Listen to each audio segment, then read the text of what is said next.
అసలు ఎవరు మీరు? మీకు తెలంగాణ ఉద్యమంతో సంబంధం ఏంది? బీఆర్ఎస్ అధికారంలోకి వచ్చినాక బీఆర్ఎస్లోకి వచ్చి పదవులు పొంది ఉల్టా నా మీదనే మాట్లాడతారా మీరు? మేము ఉద్యమం చేసిందే మీ మీద కదా. చిన్న పిల్లగానిలా ఉండు బాబు. నువ్వు పెద్దవాళ్ళ విషయాల్లో తలదూర్చకు, తెలియని విషయాల్లో అసలే తలదూర్చకు. నీ వెనకాల చాలా మంది ఉన్నారు అని అనుకుంటున్నావేమో. వాళ్ళ సంగతి కూడా ప్రజలకు వస్తుంది, తెలుస్తుంది. ఎప్పుడో ఒకసారి అన్నీ బయటపడతాయి. ఒక ఆవేదనతో చెప్తున్నా, నేను ఉట్టిగా చెప్తలేను.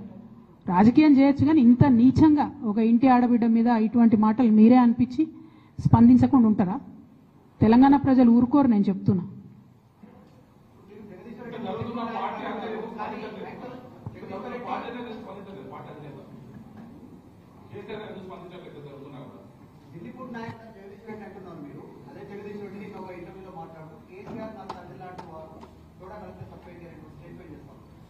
నేనేమంటున్నా, కేసీఆర్ గారు నాకు తండ్రి.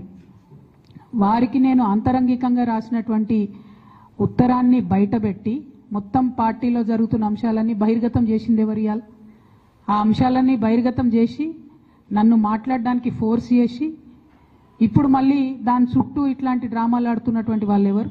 ప్రజలకు కూడా తెలుస్తుంది తప్పకుండా. కానీ ఒక మన పార్టీకి సంబంధం లేని, బీఆర్ఎస్ పార్టీకి సంబంధం లేనటువంటి వ్యక్తి చేత మన పార్టీ నాయకులే ఊతమిచ్చి నా మీద వ్యాఖ్యలు చేయించారనడానికి నా దగ్గర వందలాది ఆధారాలు ఉన్నాయి. ఖచ్చితంగా అది టైం వచ్చినప్పుడు బయటపడుతుంది, ప్రజలకు కూడా అర్థమవుతుంది. అయితే ఇంపార్టెంట్ ఇష్యూ ఇక్కడ బీసీల ఇష్యూ. దయచేసి రేపటి నుంచి ఖచ్చితంగా 72 గంటలు దీక్ష చేయాలనేటటువంటి ఉక్కు సంకల్పంతో మేమందరం ఉన్నాం.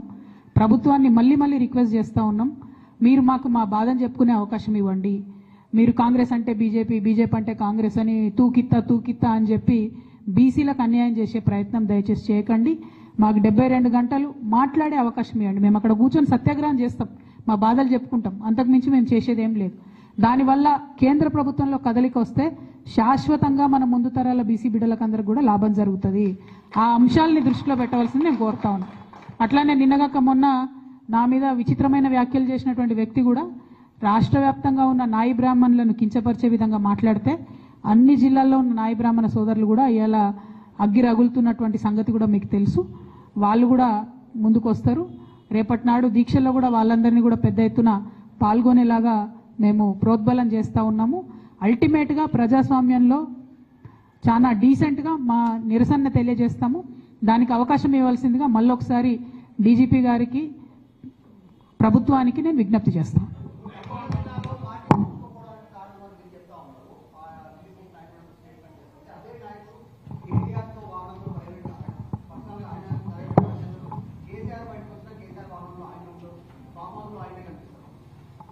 నేనేమంటున్నా అంటే ఆ లిల్లీపుట్ నాయకుడి గురించి మాట్లాడితే చాలా ఎక్కువ ఆయన గురించి ప్రజలకు తెలియజెప్పాలి కాబట్టి మాట్లాడినా. ఇక అంతకు మించి అవసరం లేదు.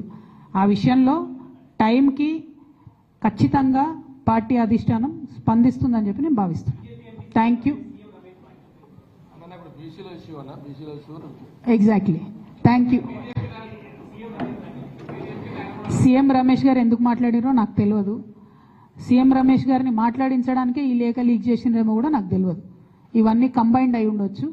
సీఎం రమేష్ గారు నాకు తెలిసినటువంటి వ్యక్తే, కానీ ఈ ఒక 5-6 ఏళ్లలో ఆయనతో పెద్ద నేను మాట్లాడింది కూడా లేదు. సో ఆయనంతటా ఆయన బయటకు వచ్చి చెప్పిండు అని అంటే దీనికి నా లెటర్ లీక్ అవ్వడానికి వెనక కూడా ఏదో అవినాభావ సంబంధం ఉందని నేను భావించే పరిస్థితి వస్తుంది. నా దగ్గర ప్రత్యక్షంగా సమాచారం లేదు ఆ విషయంలో. కాకపోతే ఆయన మాట్లాడడానికి ఆధారం ఆ లేఖలోంచి తీసుకున్నారు కాబట్టి ఈ లింక్ ఏదో ఉంది అని చెప్పి నేను భావిస్తున్నాను. Thank you. కోర్టుకు ఆల్రెడీ పోయినాం బ్రదర్. 1, 2 నాతో పాటు ఇంకా కొంతమంది నాయకులందరూ కూడా చేస్తామని చెప్పారు. ఆ జాబితా అంతా కూడా మేము సాయంత్రం లోపల రిలీజ్ చేస్తాము.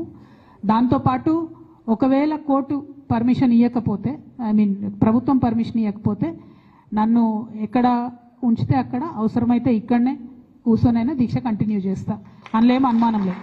ఎందుకంటే 72 గంటలు 112 కులాల వాయిస్ వినిపించాలనేటటువంటిది ప్రధానమైనటువంటి ఎజెండా కాబట్టి ఖచ్చితంగా ఆ వాయిస్ వినిపించడానికి ఎక్కడ అవకాశం దొరికితే అక్కడ నేను వినిపించడం జరుగుతుంది.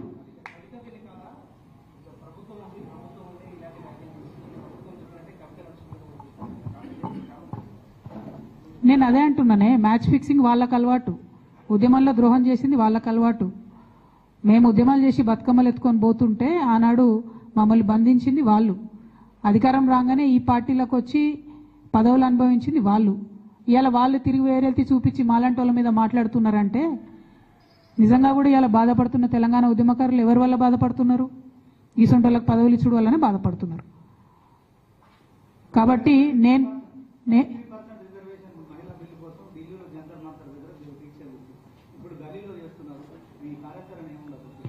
33% మహిళా బిల్లు కోసం దీక్ష చేసింది అది నేషనల్